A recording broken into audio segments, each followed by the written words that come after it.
பாதுகாப்பு இல்லாம நான் தனியா இருக்கேன்னு தெரிஞ்சுக்கிட்டீங்க. அதனாலதான் என்ன இப்படி துரத்திட்டு வரீங்க. ஏன் உனக்கு வேற யாருமே இல்லையா? ஐயோ பாவம், நீ எதுக்கா இப்படி கஷ்டப்பட்டு கடத்தரவுக்கு போய் வேலை பார்க்கணும்?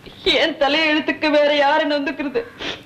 ஏன் வைத்த கழுவுறதுன்னா 4 வீட்டுல 10 பாத்திரம் தேய்ச்சிருப்பேன். இப்படி கடத்தரவுக்கு போய் வேலை பார்க்க மாட்டேன். எங்க அப்பா ஜெயிலுக்கு போறப்போ ஊரை சுத்தி கடன் வச்சுட்டு போயிருக்காரு. அதுக்காக தானே இவ்வளவு கஷ்டப்படுறேன். அந்த கடன் அடிச்சுட்டா எனக்கு கவலையே இல்ல. எவ்வளவு கடன் இருக்கும்? எல்லாம் போக பாக்கி ஒரு 1000 ரூபாய் இருக்கும். இவ்வளவுதானா? போட்ட உடைச்சு உள்ள வர்றவங்களுக்கு பணத்தோட அருமை என்ன தெரியும்? நான் மாசம் பூரா கஷ்டப்பட்டா எனக்கு கொடுக்கறது இந்த 120 ரூபாய். அந்த கடன் அடைக்கிறதுக்கு நான் எவ்வளவு கஷ்டப்பட வேண்டியிருக்கு தெரியுமா? என்ன பணம் என்ன செடியில காய்க்குது பறிச்சு கொடுக்கறதுக்கு. ஆமா, இதையெல்லாம் நீங்க ஏன் கேட்டுட்டு இருக்கீங்க? நீ சொல்லிக்கிட்டே இருக்கியே, அதனாலதான். முதல்ல நீங்க எதுக்கு வந்தீங்க சொல்லுங்க. சொல்றேன். வந்து எனக்கு தாகமா இருக்கு, குடிக்க தண்ணி கிடைக்குமா? மோரே இருக்கு, கொடுக்கவா?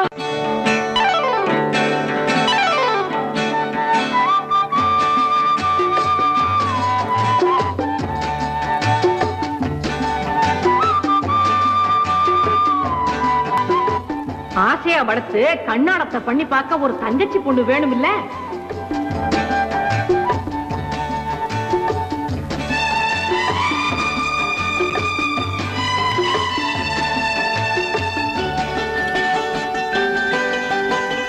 நீ ஏதோ ஒரு காரணத்தை சொல்ற, இந்த பொண்ணு ஏதோ ஒரு காரணத்தை சொல்லுது. உண்மையிலேயே வேற ஏதோ காரணம் இருக்கு.